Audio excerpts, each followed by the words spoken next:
Você que está em casa, bendito seja o nome do Senhor. Que seu dia seja abençoado, fortalecido, para a glória do nome de Deus. Que as coisas que se realizem na sua vida, do dia de hoje, sejam para melhorar e intensificar o plano da redenção ao redor das pessoas por onde você vive. Nosso ano bíblico hoje será de uma forma diferente. Deus abençoe você.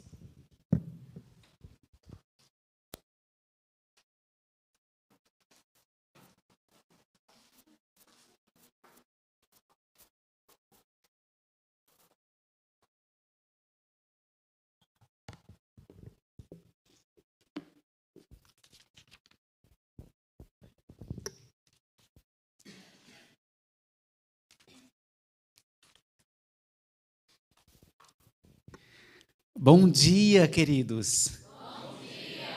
Bom dia, professora Paula. Bom dia, professor Léo. Bom dia, amada igreja. Bom dia.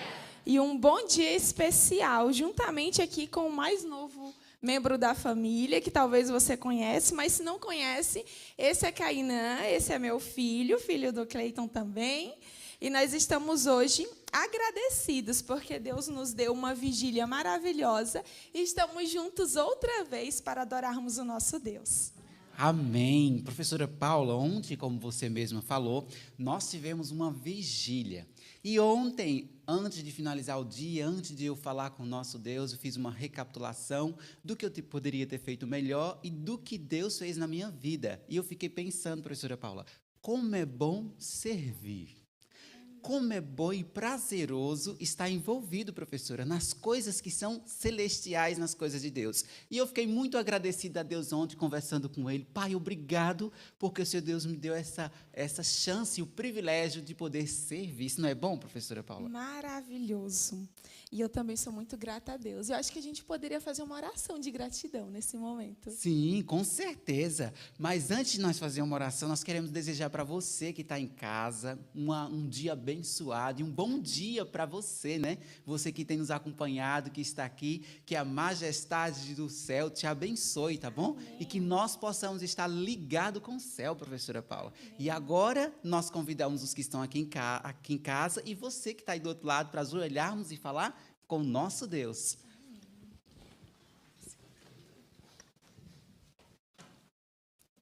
Querido Pai, nós agradecemos ao Senhor por não retirar de nós a Tua misericórdia, porque neste dia, mais uma vez, o Senhor provou o Seu amor para conosco, nos dando vida, nos dando a Tua palavra, nos enchendo com a Tua paz, a Tua doce paz, nos enchendo de fé, Senhor, e esperança de que, ainda se morrermos, certamente viveremos se estivermos com o Senhor.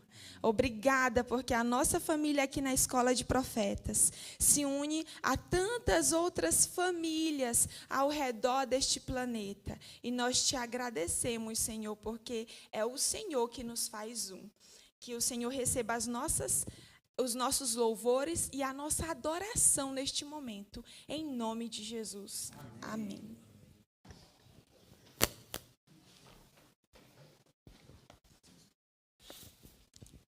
Você tem certeza que quando você ora, o Senhor Deus te ouve?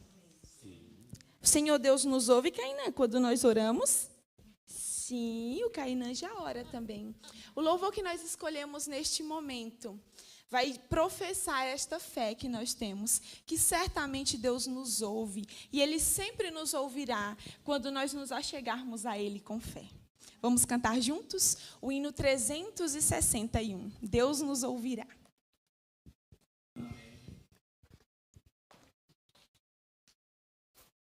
Nesse momento, nós vamos decorar a palavra de Deus mais uma vez, professor Léo. E agora, nós vamos convidar aqui a professora Tainara. Ela vai conduzir esse momento. Bom dia, família de Deus. Bom dia. E bom dia para você também que nos acompanha, que também é a nossa família. E que bom que pela manhã já sentimos a presença de Deus na nossa vida.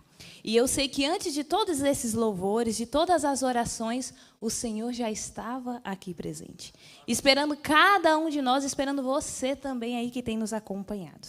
E esse mesmo Deus presente foi o Deus que esteve presente nos nossos antepassados. Aqueles, os valdenses, os mártires, que morreram em defender a palavra de Deus, em defender essa verdade. E sabe o que fortalecia a vida desses homens?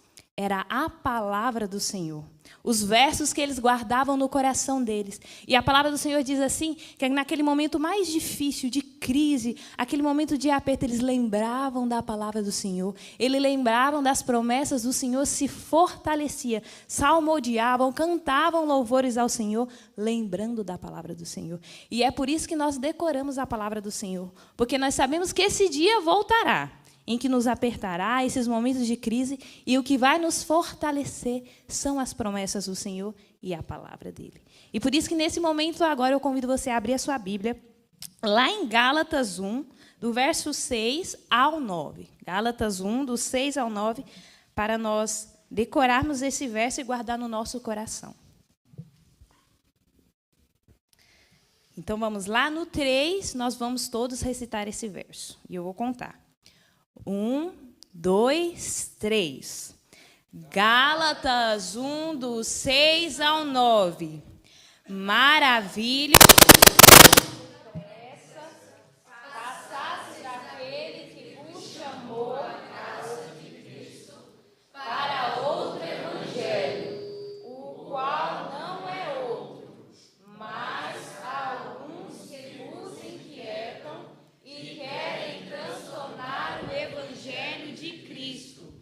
Mas, ainda que nós mesmos ou outros do céu vos anunciem outro evangelho, além do que já vos tenho anunciado, seja anátema.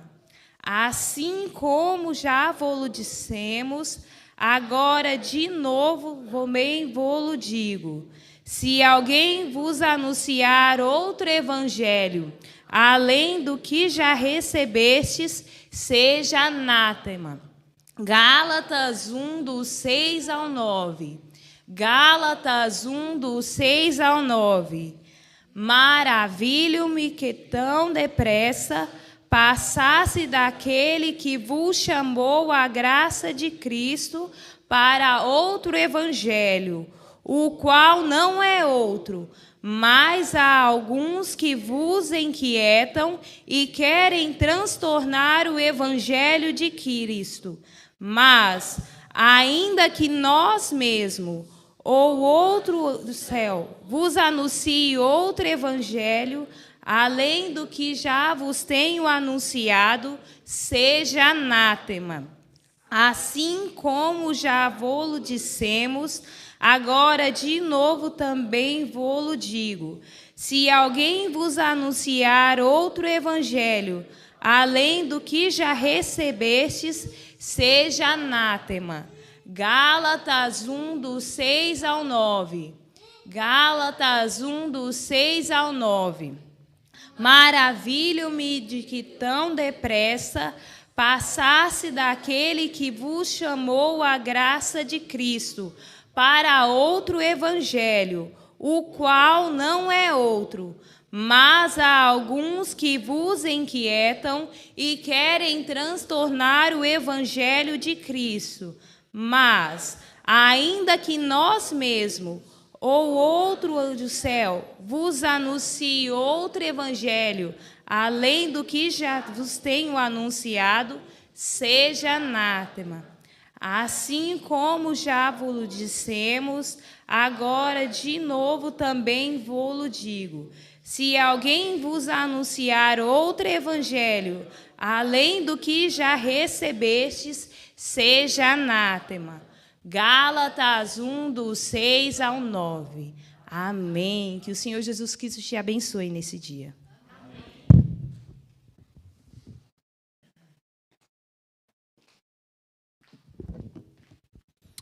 Bom dia a todos. Bom dia para você aí de casa. Enche o nosso coração de alegria em saber que você está aí conosco, falando a palavra de Deus. e juntos, orando e estudando a Bíblia, nós estaremos fortes ao lado do nosso Senhor Jesus. Que Deus nos ajude a orarmos mais.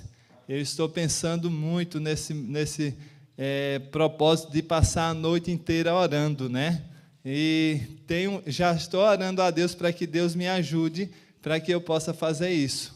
Eu confesso que eu ainda não fiz. Eu já passei várias vigílias a noite inteira, mas orando a noite inteira, isso é um sonho que em breve eu realizarei. E você que está em casa já passou a noite em oração, eu fico pensando, quando eu for falar com Deus, o que eu falarei com Ele durante a noite inteira? Será que eu só pedirei? Será que eu só agradecerei? Então, eu já estou pensando, pedindo para o Espírito Santo me ajudar, até para falar com Deus nós temos dificuldade, misericórdia, né? Mas Ele é misericordioso e o Espírito Santo nos dá a palavra correta. Quando sentimos a presença do nosso Deus e aquele amor entra em nosso coração, nós ficamos nos braços dele. Às vezes nem falamos, mas só ouvimos ele falar. Como é linda a voz de Jesus. Você já ouviu a voz de Jesus? Eu já. É muito lindo, é muito maravilhoso. Você não quer sair mais daquele lugar mais nunca. Por isso que ele passava a noite inteira orando. Porque quando ele ouvia a voz do Pai, não tem outro lugar melhor para estar. Então, nós iremos agora ao trono de Deus, através de Jesus Cristo, através do nome dEle. Que maravilha, né? Nós termos esse acesso ao trono da majestade do céu, como fala o professor Léo aqui. Vamos nos ajoelhar aqui na igreja, e você aí em casa também, se ajoelhe. O Senhor Deus colocou no meu coração para orar por sua família, pelos seus filhos, pelos seus parentes, pelos nossos parentes. Nós iremos orar, clamar e pedir a Ele que ressuscite a fé dos nossos parentes, que ressuscite a fé de todos nós, cada dia que acordamos. Vamos orar?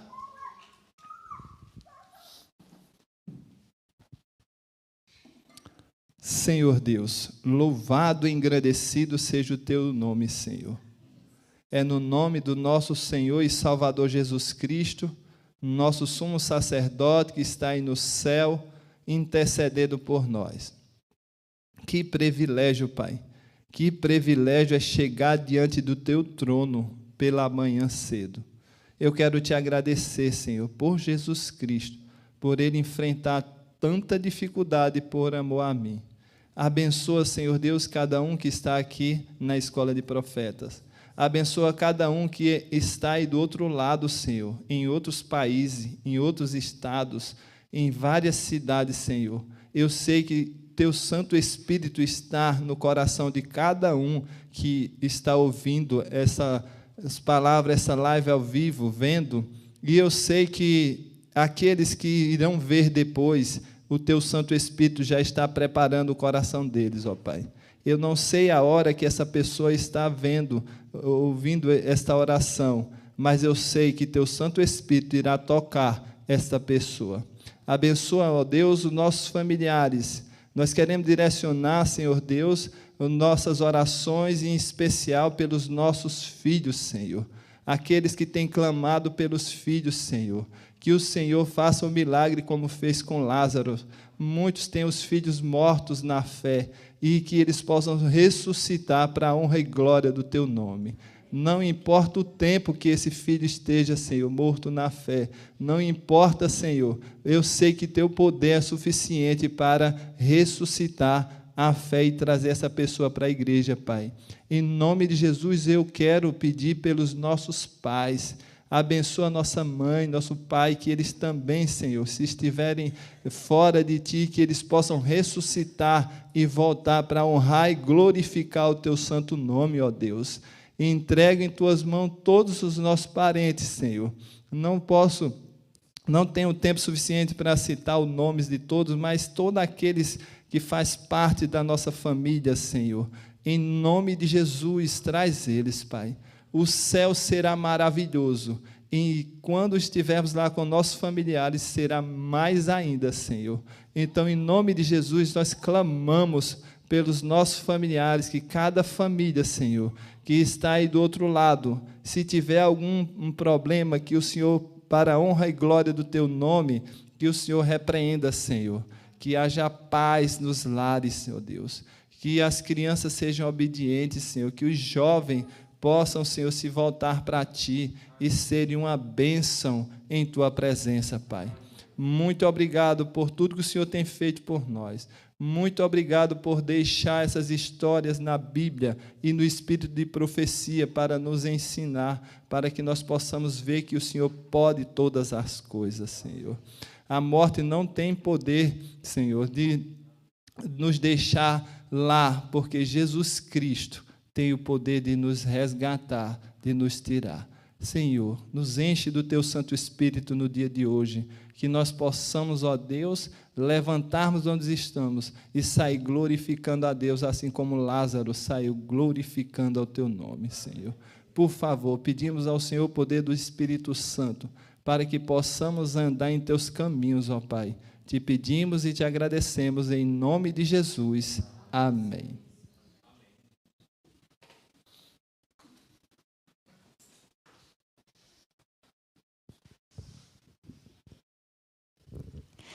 Bom dia a todos. Bom dia para você que está em casa. Quantas vezes ficamos cansados e exaustos? O fardo da vida muitas vezes nos sobrecarrega e às vezes nos sentimos desanimados, mas Jesus tem um convite para nós. Ele nos convida a descansar nele, a entregar a nossa vida e viver o fardo e o jugo dele. Que você possa meditar na letra dessa canção tão linda.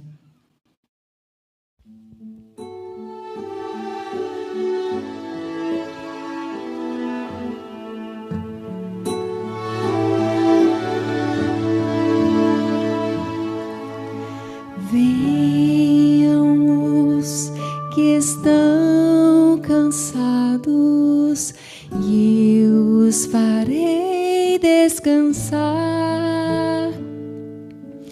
Os que levam grandes fardos, eu os farei descansar. Toma o meu jugo e aprende de mim. Sou humilde e manso, mas eu te farei descansar. Não se angustiem por nada, venha a mim. Os de corações quebrados, com medos e pesar, venham a meus fortes braços e eu os farei descansar, pois meu jugo é fácil e leve meu fardo. Dá-me tuas angústias e eu te farei descansar.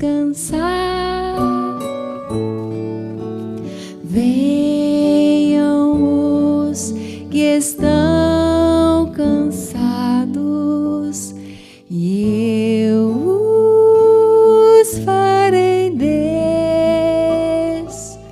descansar.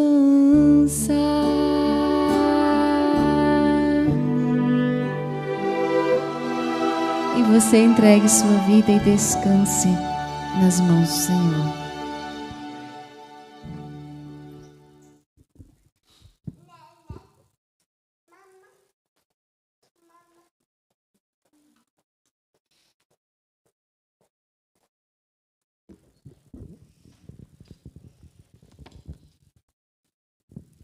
Bom dia. Que semana especial nós estamos iniciando, né? Depois de um final de semana tão especial ainda que nós tivemos aqui na escola e que vocês de casa também tiveram a oportunidade de acompanhar. Espero que tenham acompanhado. Se não acompanhou ao vivo, acompanhe lá no canal. Foi uma bênção e creio que se você não assistiu, será uma bênção para você também se assistir. E neste dia nós estudamos algumas coisas muito especiais e nós vamos recapitular agora, para que Deus preencha aí o nosso coração, reafirme as verdades que Ele falou conosco nessa madrugada. Nós estudamos o livro de Ezequiel, capítulo 35 e 36, juntamente com o Evangelho de João e o livro Desejado de Todas as Nações, onde o tema central vai ser a ressurreição de Lázaro. Mas aqui no livro de Ezequiel nós já vemos estudando há alguns dias, já estamos aí bem para frente da metade do livro, estamos indo para o final do livro, capítulo 35 e 36, nós vamos ver aí os resultados finais, digamos assim, do trabalho deste profeta, que fora chamado em um tempo extremamente turbulento para levar seu ministério avante. Quando ele foi chamado, já havia iniciado, então, as investidas de Nabucodonosor contra Judá. O povo de Israel, o grupo ali que pertenceu a Israel, as tribos do norte, elas já haviam sido destruídas já em torno de 100 anos antes de Ezequiel. E agora ele estava aí vendo também Judá se encaminhando pelo mesmo caminho, pelo mesmo rumo, infelizmente. Então foi um ministério de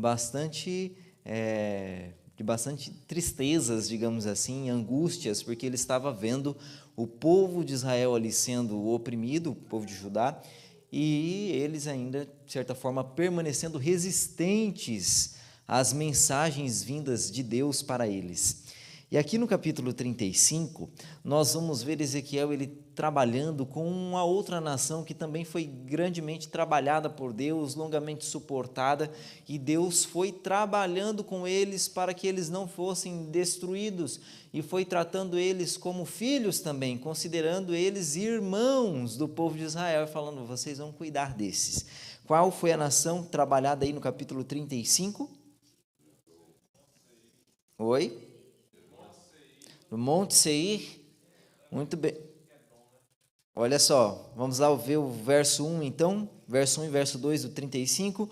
Veio a minha palavra do Senhor dizendo, filho do homem, volve o rosto contra o Monte Seir e profetiza contra ele. Quem é este povo? Quem é esta nação? Edom, descendentes de Esaú. Vá lá para Gênesis, capítulo 36. Gênesis 36 te dará uma resposta clara com relação a este povo. Verso 1, verso 8 e verso 9. Diz assim, são estes os descendentes de Esaú, que é Edom. Verso 8, então Esaú, que é Edom, habitou onde? No Monte Seir. Esta é a descendência de Esaú, pai dos edomitas, do Monte Seir. Então, essa nação que está sendo aqui trabalhada no capítulo 35 eram os descendentes de Esaú. Então, era uma nação que Deus longamente tratou, trabalhou, foi longânimo, agiu de misericórdia, mas agora no capítulo 35 nós vamos ver Deus infligindo o juízo, falando contra a nação, porque eles decidiram permanecer arredios contra o povo de Deus. Eles permaneceram ainda contra o próprio Deus, em inimizade contra ele. Isso nós vemos no verso 5 do capítulo 35 de Ezequiel, que diz assim, pois guardaste inimizade perpétua, abandonaste os filhos de Israel à violência da espada, no tempo da calamidade, do castigo final. Em várias vezes em que este povo ele teve a oportunidade de ser um auxílio, ou pelo menos não ser um atrapalho na vida de Israel, eles não fizeram isso. Eles foram uma dificuldade, mantiveram ali inimizade. Essa inimizade inicia ali com os pais, dessas duas nações, juntamente com Jacó e Esaú, que se tornaram inimigos por uma parte do tempo e depois se reconciliaram. Mas desde ali vem essa inimizade. Nós vamos ver também que quando Deus decidiu tirar o povo de Israel do Egito, e eles estão então de caminho para a terra prometida, e eles chegam nas bordas ali da terra de Edom, e eles pedem passagem, e Edom rejeita a passagem e fala: se você vier por aqui, nós vamos contra você. E Deus pede com que eles desviem a terra de Edom e não passem pelo meio. Nós vamos ver também que nos dias de Josafá, eles se uniram juntamente com Amon e Moabe para fazerem guerra contra o povo de Israel. E também agora, já nesses dias em que nós está vivendo aqui o profeta, narrado também pelo profeta Obadias, no verso 11 ao verso 14 de seu livro, vai falar que os edomitas, eles ajudaram de certa forma a Babilônia ao ir de contra o povo de Israel aqui. Eles armaram ciladas, buscaram aqueles que escaparam das investidas de Nabucodonosor, eles ajudaram a destruir. E quando nós vamos ainda para o Salmo 137, vá lá para o Salmo 137, nós vamos ver a grande perversidade desse povo e a inimizade que eles mantinham com Israel. Salmo 137, verso 7, diz assim: contra os filhos de Edom, lembra-te, Senhor, do dia de Jerusalém, pois diziam: arrasai, arrasai-a até os fundamentos. Quando eles estavam passando por angústia e Nabucodonosor vinha contra a cidade, qual era o grito, o anseio de Edom? Arrase essa cidade até os fundamentos. Acabe com ela. E agora Ezequiel está aqui como profeta de Deus falando: Edom manteve inimizade perpétua contra os filhos de Deus. Eu tentei cuidar deles, mas por fim eles serão destruídos, porque eles não quiseram dar ouvidos à minha voz. Eles não se converteram. Eles foram inimigos do meu povo. E o verso 15 do capítulo 35 de Ezequiel vai dizer assim: como te alegraste com a sorte da casa de Israel, porque foi desolada, assim também farei a ti. Desolado serás, ó monte Seir, e todo Edom, sim, todo, e saberão que eu sou o Senhor. Nós vemos aqui o relato de uma nação que poderia não ter esse fim, poderia não chegar a este final recebendo aí a paga por seus maus hábitos, mas poderia ser talvez bom relato de uma nação que deu ouvidos a Deus e foi fiel e se converteu ao Deus de seus pais. Poderia ter uma outra sorte, Esaú e toda a sua descendência, mas porque amou o presente século e não deu ouvidos ao Senhor, trilhou um caminho errado, nós vemos o resultado agora dessa vida, que é destruição e desolação. E este é o resultado de qualquer pessoa que siga o mesmo caminho, não dando ouvidos a Deus, rejeitando aos avisos do Senhor, amando mais os prêmios desta vida, terrestres, mundanos, como foi Esaú, que vendeu a sua primogenitura por um guisado de lentilha, trocou aquilo que era tão especial, tinha seu valor espiritual inigualável por algo que era tão fútil e passageiro. Esaú desejava apenas os benefícios financeiros da primogenitura. E qualquer pessoa que deseja os bens materiais deste mundo também vai trilhar pelo mesmo caminho e por fim receberá a mesma paga. Que não sejamos eu e você rejeitando a voz de Deus, buscando interesses que têm mais a ver com o terreno, com aquilo que é fútil e vai ser consumido por fim juntamente com este mundo, mas que possamos ser daqueles que dão ouvidos a Deus e se convertem aos Deus de nossos pais, que nós possamos convertermos, sermos convertidos, nós não temos capacidade nem de nos convertermos, que sejamos convertidos pelo Senhor, que demos a Ele essa liberdade de agir em nossa vida. Quando nós vamos para o capítulo 36 de Ezequiel, nós vamos ver agora Deus trabalhando com outro grupo. Aqui no capítulo 35 ele vai falar sobre os montes de Seir, e os montes de Seir eram uma linguagem poética para falar dos filhos de Esaú, dos edomitas. E aqui no verso 1 do capítulo 36 ele vem de novo com uma linguagem similar, falando: Tu, ó filho do homem, profetiza aos montes de Israel, e dize: montes de Israel, ouvi a palavra do Senhor.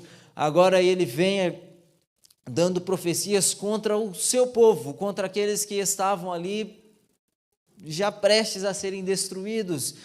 E ele vai fazer um apelo a este povo e usando a mesma linguagem: ó montes de Israel, não caiam nas mesmas coisas dos montes de Seir.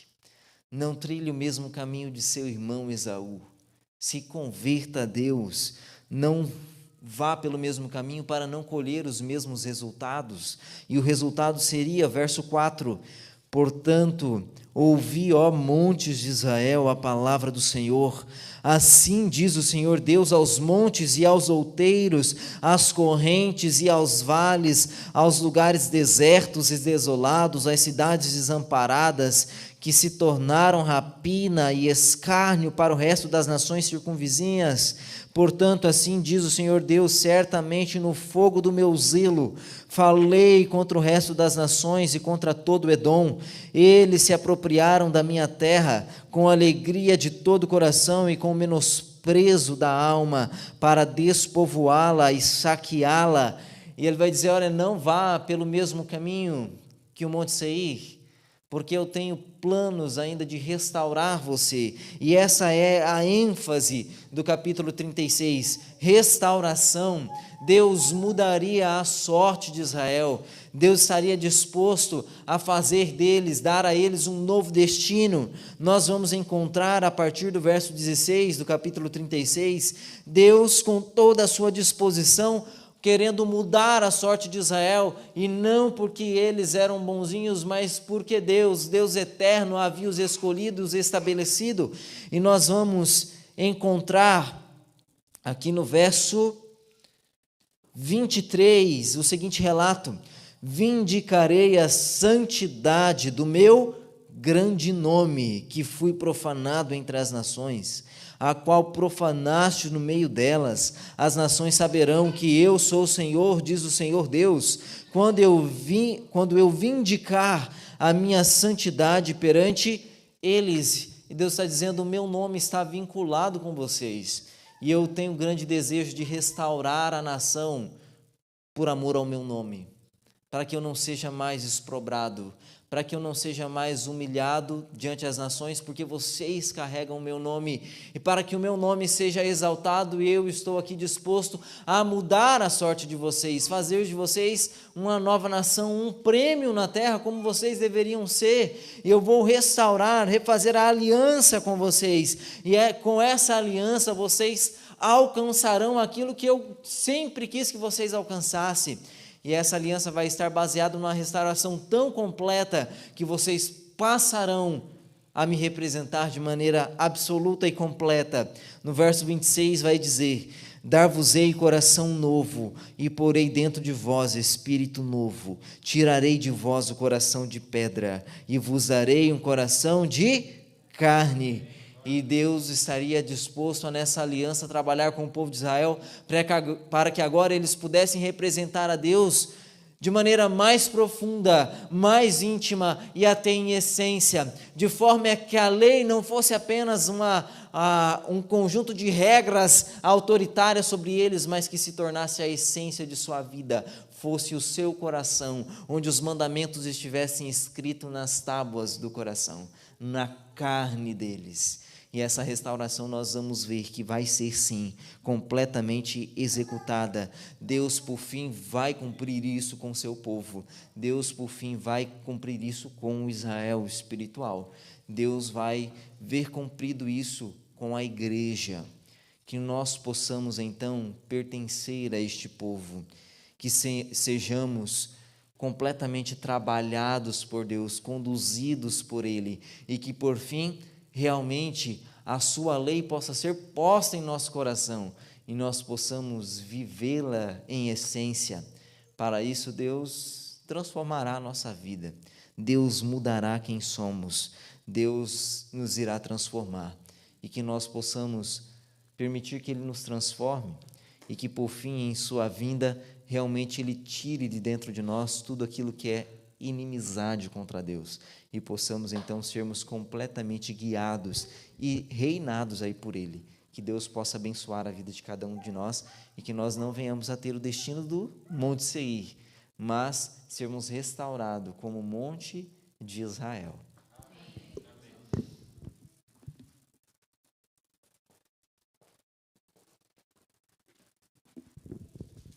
Louvado seja o Senhor Deus pela palavra dele que se renova a cada manhã. E eu queria convidar você aí a pegar o Desejado de Todas as Nações, o capítulo 58. Nós vamos falar sobre Lázaro. Vamos comentar um pouco sobre essa história tão poderosa que enche o nosso coração. Hoje, ao sair da sala, professora Paula, não lembro quem, estava muito concentrada estudando o que nós estávamos lendo hoje, e alguém falou assim, nossa, esse foi o estudo mais lindo que eu já li de todo o Desejado. Eu falei, verdade, foi muito lindo mesmo, muito poderoso. E esse estudo está baseado lá em João, né? Em João capítulo 11. E nós vamos, então, nos aprofundar aqui um pouco do que o Senhor Jesus quis trazer para nós através deste estudo. Lázaro sai para fora. Muito bem. Deus, ele é onipotente. E quando eu digo que Deus ele é onipotente, ele pode todas. Não existe nada que Deus não possa fazer. Não existe um limite para Deus. Ele pode realizar todas as coisas. Deus ele é onisciente, professora Paula. Ele sabe de todas as coisas ao mesmo tempo. Não existe nada que Deus não saiba.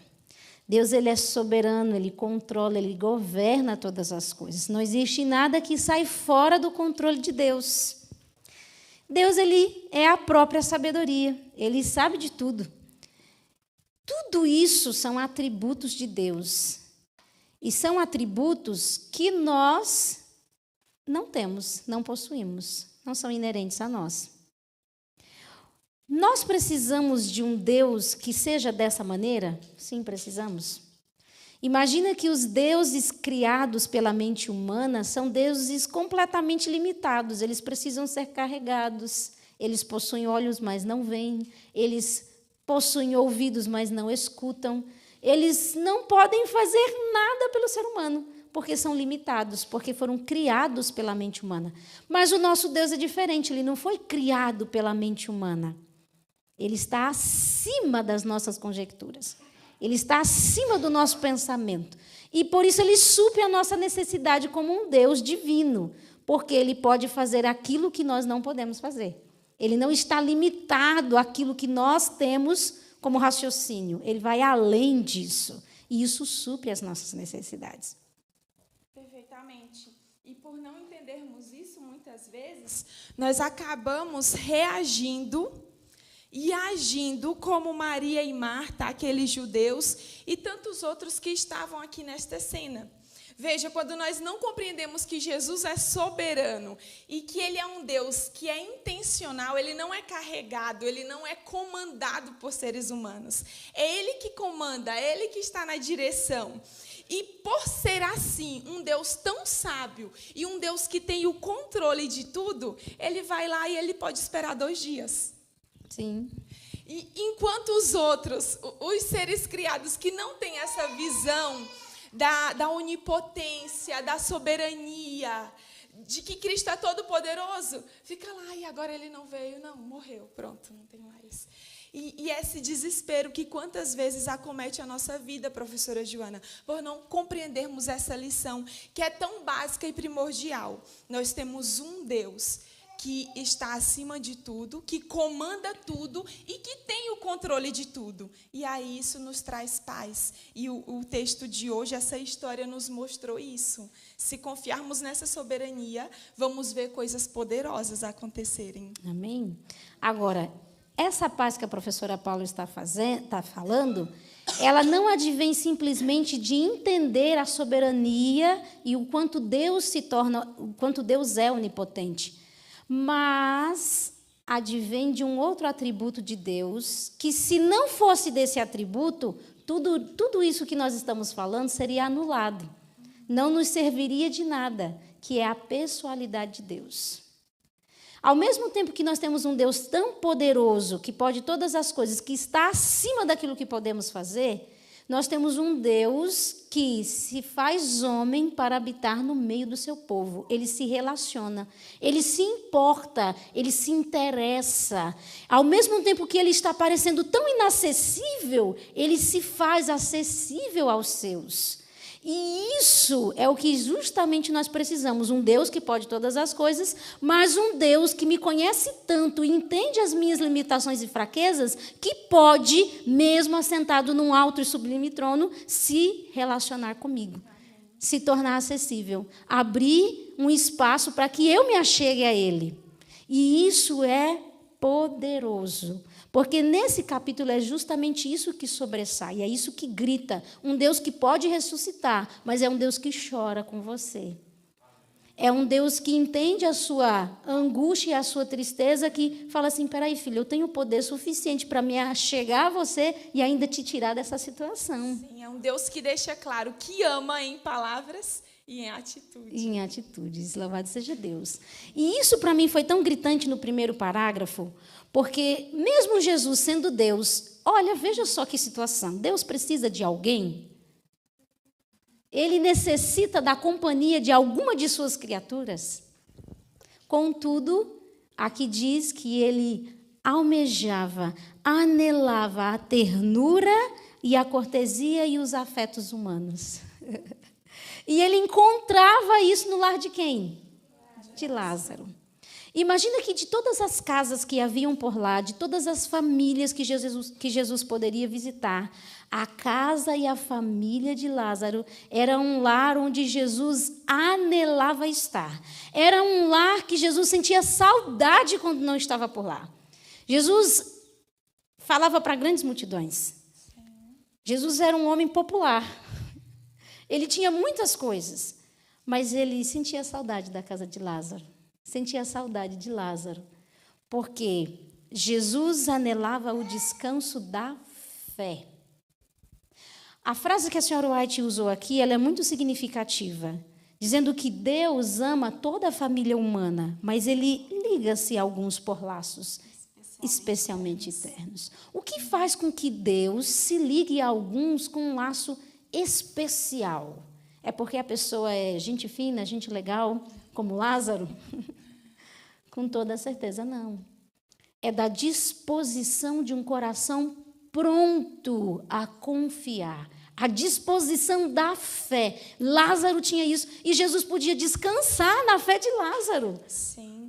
E às vezes a gente olha ali e vê o nome de Pedro, Tiago, João se repetindo, e humanamente você olha e parece que eram os preferidos, mas o desejo de Cristo sempre foi se revelar ao máximo aos 12. No entanto, aqueles eram os que estavam mais dispostos, mais disponíveis, mais entregues. E Maria, Marta e Lázaro eram os que tinham aberto assim o coração de uma maneira tão sem medidas que Cristo poderia fazer qualquer coisa na frente deles. Poderia ser ele. Ele mesmo, sim, sem ser julgado, sem ser mal interpretado. Cristo, ele é aquele ditado, descansou. ele não precisava pisar em ovos. Sim, na casa de Maria, é isso mesmo. Ele poderia falar abertamente. Sim. E isso é precioso. A professora Maísa? Sim. Bom dia. Sabe, há um comportamento que é atrativo. Há um comportamento, há um posicionamento de atitude que é repulsivo. Não tem muito a ver com a pessoa que está recebendo. Olha que coisa séria. Até Deus passa por isso. E nós estamos falando de Deus na frente de uma família de 3 pessoas, onde ele se sentia bem, porque não havia um comportamento repulsivo, não havia um comportamento que afastava, havia um comportamento que aceitava, que não julgava. Entendeu isso? Então Jesus, Deus eterno, se sentia bem junto com eles. Olha que tremendo. E isso me fez pensar muito se o meu lar seria um lar de repouso para Cristo. Não falo repouso físico, porque Jesus, acima do repouso físico, ele anelava isso, o repouso da fé. Era isso que dava descanso à alma de Jesus, o repouso da fé. E eu fiquei pensando, será que Jesus visitaria o meu lar e falava assim, nossa, que saudade da casa da Joana? Será que Jesus sentiria saudade de visitar você? Ou até mesmo, não falo só da casa física, mas do coração. Será que Jesus encontra descanso dentro do teu coração? Ou muitas vezes a gente enfrenta aquela situação dos discípulos. Jesus se magoava com a incredulidade dos discípulos. Era dolorido para o coração de Jesus algumas coisas que os discípulos faziam, porque não havia fé. E isso era diferente com Lázaro. E ele encontrava isso na casa de Lázaro. Agora, Marta e Maria eram isentas de erro? Não. Eram pessoas normais, como eu e você, ou você e eu. Agora, veja que coisa linda. Jesus fez uma viagem longa para chegar até a casa deles. Jesus diversas vezes viajou muito para a casa de Lázaro. E quando chegava lá, ele chegava como? Cansado, faminto. E Marta tinha uma característica maravilhosa. Eu estava pensando ontem à noite eu estava tomando meu banho, né, agradecendo a Deus pelo dia que finalizou. E aí, orando a Deus, e estava pensando na Brenda, né, falando com Deus a respeito da Brenda, falando, Senhor, que característica bonita o Senhor deu à Brenda, a característica do serviço. Ela tem uma atitude servil e ela ama fazer isso, cuidar de pessoas. Falei, que bonito isso que o Senhor deu a ela. E Marta tinha isso. Marta era zelosa, era ativa, era a Karen correndo por aí, né, Karen? Era a que cozinhava, era a que fazia tudo e era apressada. E ela queria fazer com que Jesus se sentisse amado e acolhido. Era o jeito dela expressar amor. Maria era diferente. Maria gostava de se assentar aos pés de Cristo e se deleitar das palavras do Salvador. E amava ficar ali ouvindo Jesus, mas o jeito de Maria incomodava Marta. Isso é muito natural do ser humano, porque nós temos uma visão um pouco errada de achar que todo mundo tem que ser igual a gente, que o jeito certo de se viver é o nosso. Então, você tem que ficar igual a mim, sendo que dentro do plano redentivo, todos temos que ficar parecidos com quem? Com Jesus, com Cristo. E Ele não retira a nossa individualidade. Ele nos faz parecer com Ele sem tirar a nossa individualidade. Nós somos ainda o que fomos feitos para ser. Sim, e no método dele é necessária essa diferença. Sim. Porque todos, ao se unirem nas diferenças, se tornam um com Ele. E aí já chegam na plenitude máxima. Então, o ministério precisa dessa Marta que olha a necessidade, que corre, que vê, que ajeita, precisa. Mas também precisa de Maria, que senta, que ouve, que pensa, que recebe e que age também em cima disso, precisa. Então, nós precisamos dessa mescla de uns que nos ajudem a ser mais ativos, mas também precisamos nos lembrar. É o que os discípulos queriam. Jesus estava lá e eles viram o Monte da Transfiguração e Pedro, Senhor, é bom demais ficar aqui, vamos fazer logo uma tenda. E aí Jesus ensinou para eles que era muito bom estar lá em cima, mas tinha muita gente lá embaixo necessitando do auxílio e do cuidado. Então, o quanto Deus precisa nos dar esse equilíbrio do trabalho ativo e também da comunhão ativa. Sim, e a senhora White fala sobre isso, dizendo que essas características de Marta eram virtudes ativas. Inclusive, aqui no estudo de hoje, ela falou sobre o culto ativo. Então, essas características de zelo, de empenho, de trabalho, de, ser proativo. Agora, o ponto central do que nós lemos aqui no parágrafo, que está falando sobre Marta e Maria, é que todas essas virtudes, elas só vão, de fato, serem efetivas se elas forem consagradas ao Senhor. Se essas virtudes, sejam ativas ou passivas, não forem consagradas a Deus, de nada servem, não valem de nada. Dentro do plano de Deus, só funciona se você aprendeu a consagrar as suas virtudes ao Senhor. Aí sim, você conseguirá aquilo que a senhora White fala, doçura para afastar a ira e coragem de um herói para resistir ao mal.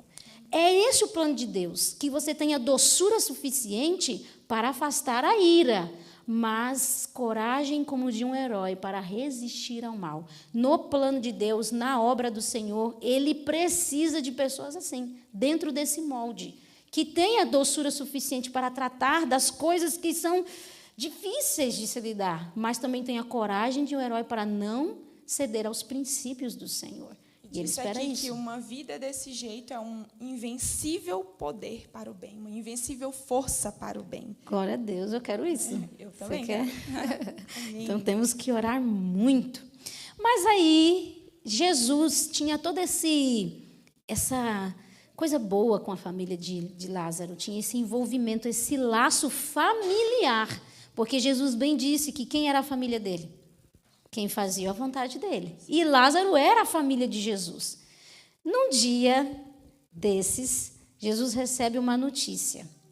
Agora, uma notícia bem cortante, porque foi um comunicado bem pensado, bem elaborado. Porque Jesus recebe a seguinte notícia, Lázaro. Jesus, Lázaro, aquele que tu amas, ele está enfermo. Imagina você recebendo essa notícia de alguém que você ama muito. Imagina, Paula, agora eu peguei no ponto fraco. Paula, Cainã está doente. Como é que fica o coração quando você ouve a notícia de alguém que você ama muito, que está enfermo, prestes a morrer? É desesperador. Você tem vontade de fazer o quê? Largar tudo e correr para socorrer a pessoa. Você acha que o coração de Jesus ficou como ao ouvir essa notícia? Sim, ele queria mesmo ir rápido, mas Cristo tinha uma visão que nós muitas vezes não temos, mas que o céu quer nos dar. Uma visão mais ampliada, uma visão que vai além do que os olhos podem ver. E do que se sente. E Cristo tinha isso, Cristo não era traído por suas emoções. Nem sei se eu posso usar isso, porque Cristo era tão humano, mas tão divino e tão santo ao mesmo tempo. Mas Cristo ele não era comandado por emoções. Ele também não era comandado por circunstâncias. Cristo olhava a situação e ele agia segundo a vontade do Pai, com um propósito muito bem delimitado, com um propósito muito bem visado. E quando Cristo recebe essa notícia, o que a senhora falou, ele é um Deus pessoal. E quando Maria diz, a quem tu amas, era verdade mesmo. Ela estava apelando ao sentimento de Cristo, ao amor de Cristo. E ele amava muito. Mas Cristo, nesse amor, é um amor que não é um amor cego.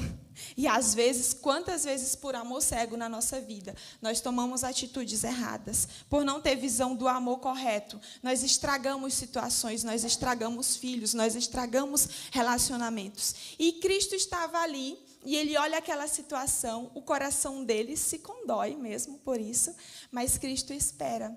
Porque ele disse o quê? Ele manda uma mensagem muito linda de conforto. Olha, fica calma. Tradução de Paula.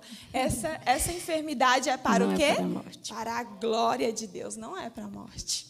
Agora, pensa, quantas vezes isso que a professora Paula falou acontece na nossa vida. Por causa do que sentimos e porque muitas vezes não somos guiados pela vontade de Deus, roubamos a Deus os propósitos que Ele queria realizar na nossa vida. Porque nós percebemos no estudo de hoje que era necessário que Lázaro morresse. Era necessário que Lázaro passasse pela angústia da morte. Por que era necessário? Quando Jesus revela o porquê não atendeu de imediato o plano, o pedido da família, os discípulos ficam em choque. Porque Jesus fala assim, por amor de vós, foi que eu não fui. Imagina isso. Parece incompreensível para a nossa cabeça que Jesus permita que um amigo seu, que ele ame tanto, morra por amor aos discípulos. Parece que a nossa cabeça não encaixa isso. E quantas vezes Jesus tem permitido sofrimentos, quantas vezes Jesus tem permitido dificuldades na nossa vida por amor. Por amor de vós foi que eu permiti que Lázaro viesse morrer. Por amor dos judeus foi que eu permiti que Lázaro viesse morrer. Porque a ressurreição de Lázaro era a última tentativa de Jesus para fazer com que aqueles judeus acreditassem que ele era o Filho de Deus.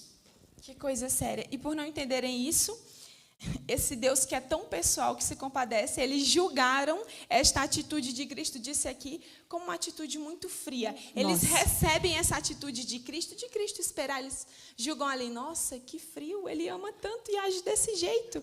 E às vezes a gente acha que Deus é assim. Não, Deus não está vendo o que eu estou sofrendo. Agora veja isso que você está falando, Paula. Quão fácil é se enganar. Só que nós somos tão enganados que nós achamos que nós não nos enganamos, de tão enganado que somos. Essa é a nossa condição. Nós pensamos, às vezes, de alguma circunstância, a gente faz a leitura de uma circunstância, de uma situação e fala, não, é isso. Aí a gente fala assim, mas possa ser que não seja? Não, eu tenho certeza, é isso. Você, às vezes, é tão enganado que você não percebe que você pode se enganar. E os discípulos julgaram Jesus não somente que era frio. O pensamento que veio na cabeça deles foi um pensamento muito cruel. Porque eles pensaram o quê? Poxa vida, olha, Jesus vivia na casa de Lázaro, comendo na casa de Lázaro, parecia que gostava de Lázaro, mas deixou Lázaro morrer. Ele fez a mesma coisa com João Batista. Quer dizer que é assim. Ele falou para a gente que a gente ia passar por muitas dificuldades. Então, todas as dificuldades que a gente passar, Jesus vai deixar a gente sozinho, igual ele fez com João Batista, igual ele fez com Lázaro. Olha que pensamento cruel. Que coisa terrível. E Jesus conhecendo o pensamento deles. Jesus sabendo o que eles estavam pensando. Eu fico imaginando que equilíbrio Jesus tinha para ver, ler o pensamento e não, sabe, e não se deixar levar por aquilo. E não ficar iradinho, com raivinha, porque muitas vezes nós, pela atitude dos outros, a gente fica com raiva, fica irado, fica... Imagina se a gente lesse o pensamento um do outro, a gente nem se falava, nem olhavam na cara do outro. E Jesus conhecia o coração dos discípulos, que eles estavam pensando algo tão cruel a respeito da pessoa de Jesus. Isso era muito cruel, porque Jesus já tinha dado provas demais de que ele amava e cuidava dos discípulos. Mas eles estavam pensando, quando nós passarmos por dificuldades, Jesus também nos deixará sozinho, como deixou Lázaro, como deixou João. Imagina que crueldade é isso. Mas e quantas vezes nós pensamos isso? Quantas vezes tratamos Deus dessa maneira? Que quando nós estamos passando pelas nossas dificuldades, ele nos abandona. Podemos, às vezes, não expressar, mas é assim que nos sentimos. Nos sentimos abandonados. Caímos em desespero e angústia desnecessário. E aí eu me lembro, Paula, de uma história que eu li uma certa vez, bem no início da minha carreira cristã, e nunca saiu da minha cabeça. Um certo homem estava olhando para a areia do mar, e nessa areia do mar haviam duas pegadas. Uma que era dele e a outra que era de Deus.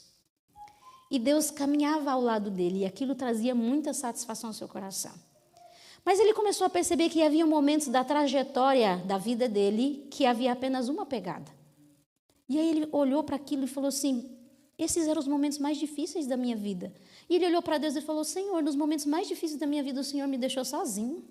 Só há uma pegada marcada na areia. E aí Deus olhou para ele e falou assim, esses foram os momentos que eu te carreguei no colo.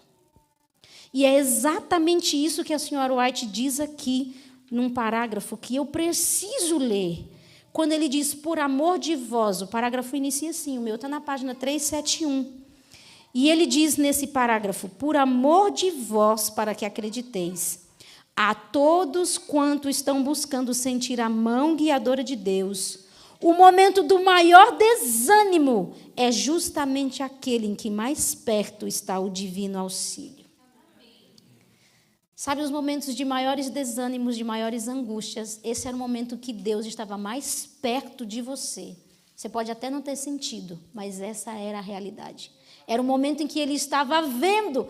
O texto vai dizer, Paula, que Jesus viu toda a cena. Ele viu toda a angústia. Ele viu os suspiros de Lázaro. Ele sentiu a agonia de Lázaro na morte. Ele sentiu a dor, o coração de Marta e Maria sendo dilacerado pela morte do irmão e o abandono de Jesus. E elas foram sustentadas pelo quê? Pela graça de Jesus. Jesus poderia não estar lá fisicamente, mas o coração de Cristo estava lá, sofrendo com aquela família. E é assim, Deus é pessoal dessa maneira. E olha que coisa linda, o texto vai dizer que era necessário que Jesus não estivesse lá, porque senão Lázaro não morreria. Sim. Que coisa linda, porque na presença do doador da vida, Satanás não tem poder. Na presença de Cristo, a morte não pode exigir o pecador. Imagina isso, que coisa linda e poderosa. E Jesus disse, eu não posso estar lá, senão Lázaro não morre. E era necessário que Lázaro morresse. Parece tão incompreensível, não é isso? Sim, e Cristo queria mostrar uma lição, que é a lição que nos consola até hoje. Porque Lázaro voltou a morrer, mas Cristo mostrou ali que ele era a ressurreição e a vida. E ao demorar, ele estava também firmando no coração de Marta, de Maria, a ressurreição final e a certeza de que todos os seus filhos, todos os que aceitassem Cristo, não poderiam permanecer na morte, porque Cristo é a vida. E diz que nele há vida original, vida não emprestada, e essa vida será nossa. E ela já está disponível a nós, mas nós vamos nos apoderar dela e vamos viver eternamente. Então, Cristo, aqui, eu vi nesse milagre na vida de Lázaro, Cristo nos assegurando, filhos, não temam, se vocês tiverem que descansar. Não vai ser para minha glória, eu vou ressuscitá-los. E ali elas puderam, e todos aqueles, e os judeus, os fariseus, mais uma vez, terem essa certeza de que Cristo estava garantindo um futuro, ainda que eles não pudessem, no momento ali, compreender tão plenamente. Eu quero voltar nisso que você está falando no final, porque eu penso que esse é o ápice que a gente pode finalizar com isso. Eu queria falar agora sobre o choro de Jesus, porque quando Jesus vai para lá, e ele fala assim, os discípulos já tinham esquecido de Lázaro. Olha como nós somos interessantes. O ser humano não tem nexo nenhum. Eles julgaram Jesus cruelmente. Nossa, olha como Jesus é frio, não se importa com Lázaro e tal. Jesus continuou fazendo as coisas, 2 dias se passaram, eles não lembravam mais de Lázaro. Eles nem lembravam mais de Lázaro, já tinha esquecido da família lá sofrendo. E Jesus não. Jesus olhou para eles e depois de 2 dias disse, olha, a gente tem que ir lá, porque Lázaro dorme, mas eu vou lá para despertar. E Lázaro? Quem é Lázaro? Eu já tinha esquecido de Lázaro. Mas se ele ia para a Judéia, por que ele não foi 2 dias atrás? Pois é. Olha como que nós somos, a gente exige e cobra uma coisa que nós não fazemos. E aí Jesus falou assim, não, eu tenho que ir lá resolver aquela história, e vai. E quando chega lá, está todo mundo sofrendo, chorando, os judeus lá, hipócritas, lamentando por algo que depois eles iam querer matar Lázaro, né? Quando Lázaro tivesse ressuscitado, eles iam querer matar Lázaro e matar Jesus. Mas eles estavam lá chorando, né? Junto com a família. E aí, quando Jesus fala que ele foi lá para executar isso, ele vê toda aquela cena e ele chora. Aí todo mundo fala, olha que bonitinho, ele amava tanto Lázaro, era por Lázaro que Jesus chorava? O texto foi claro em dizer que Jesus chorava pela condição da humanidade. Eu entendi que Jesus chorou por mim ali. Jesus chorava pela condição de cada um de nós, por causa do pecado, do mal. E o quanto nós vivemos numa situação difícil aqui. Imagina isso. Mas Lázaro não fica na sepultura. E aí ele dá uma ordem. Olha, eu não sei como é que é isso. Diz que o ouvido do morto ouviu. E ele falou aos ouvidos de Lázaro. E ele foi específico, Lázaro. Porque senão, minha filha, o negócio ia ser poderoso demais. Todos os mortos saindo da sepultura. Ele fala, Lázaro de Betânia, irmão de Maria de Marta, saia daí, meu filho. Ressuscite, venha para a vida. Agora eu quero perguntar uma coisa. Com que direito Jesus ressuscitou Lázaro?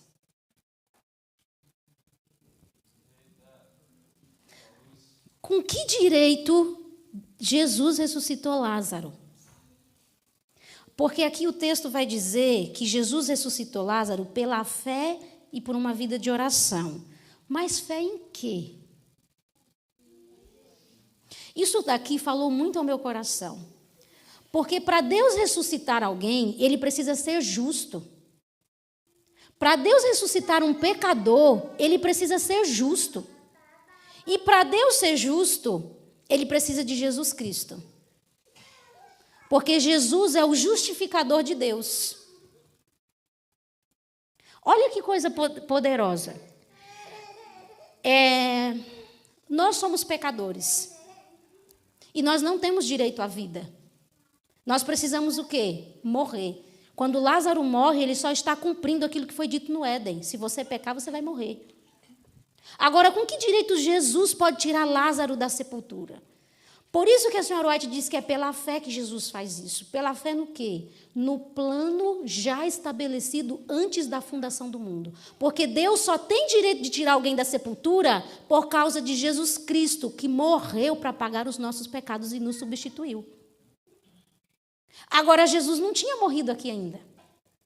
Jesus ainda não tinha executado o plano da redenção. Ele ainda não tinha ido para a cruz. Ele ainda não tinha direito oficial de tirar um pecador da sepultura. Mas o plano da redenção era tão seguro, a palavra de Deus era tão segura, que ele ressuscita Lázaro pela fé no plano que ainda nem tinha acontecido. Olha que coisa poderosa. E aí Jesus vai com todo o direito e autoridade e fala para aquele morto ressuscitar. E Satanás não pode resistir. Porque a senhora White diz que Lázaro estava no domínio de Satanás, no domínio da morte. E Jesus pode tirar o seu filho do domínio da morte, porque ele é a redenção do pecador. Ele é o penhor. E aí, Paula, entra nisso que você falou. A garantia de que nós, se descansarmos no Senhor, seremos ressuscitados. É exatamente essa, porque Cristo é a vida. Ele é a vida e Ele pode dar vida a quem Ele quiser, ou aquele que aceitou o plano de ser justificado através do sacrifício de Cristo. Isso é poderoso demais. Que segurança nós temos na pessoa de Jesus. Nós temos essa segurança no Senhor e por isso não temos que temer o futuro, porque nós temos um passado já muito bem trilhado por Jesus e nisso podemos assegurar a salvação da nossa alma. Louvado seja o nome de Deus por isso. Amém. E por isso, pela palavra de Deus que se renova e fortalece o nosso coração, nós gostaríamos de convidar a professora Maísa para encerrar esse momento de estudo da palavra do Senhor em oração.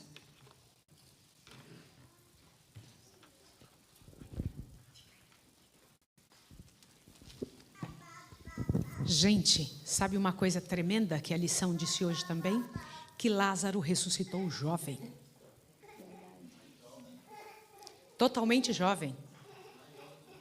Com certeza absoluta. Lázaro ressuscitou jovem. Olha a frase que diz isso aqui, ó. Olhe bem, Lázaro é desligado e aparece ao grupo. Não como uma pessoa emagrecida pela doença, membros débeis e vacilantes, mas como um homem na primavera da vida, no vigor de nobre varonilidade. Glória ao nome do Senhor. Como vamos ressuscitar? Imagina, tem jeito para todo mundo. Sim ou não? Louvado seja o Senhor. Vamos ajoelhar diante desse Deus que faz isso? Vamos lá? Senhor, que lição fantástica, que nos enche o coração, que faz um bem tremendo ao nosso coração. Glórias ao teu nome. Te pedimos que a tua mão, teu poder, tua graça esteja sobre nós e nos ressuscite do que somos. E se viermos descansar, Senhor, que mantenhamos a esperança que Jesus tinha ao vir do céu e chamar Moisés. Ao chegar no leito de quem quer que fosse, Senhor, e trabalhar por aquela pessoa. Ao chamar Talita Cumi, ao dizer o nome de Lázaro, para que ressuscitasse. Senhor, eu sei que dentro do teu coração, no dia que o Senhor disser, despertai, despertai, vós que dormi no pó surgi, bendito seja o teu nome, todos os nomes estarão no teu coração. Em tuas mãos entrego agora esse dia e estas pessoas que ouviram, que estiveram conosco, em nome de Jesus. Amém. Deus abençoe vocês e até amanhã. Um abraço, gente. Deus fortaleça. Tchau, tchau.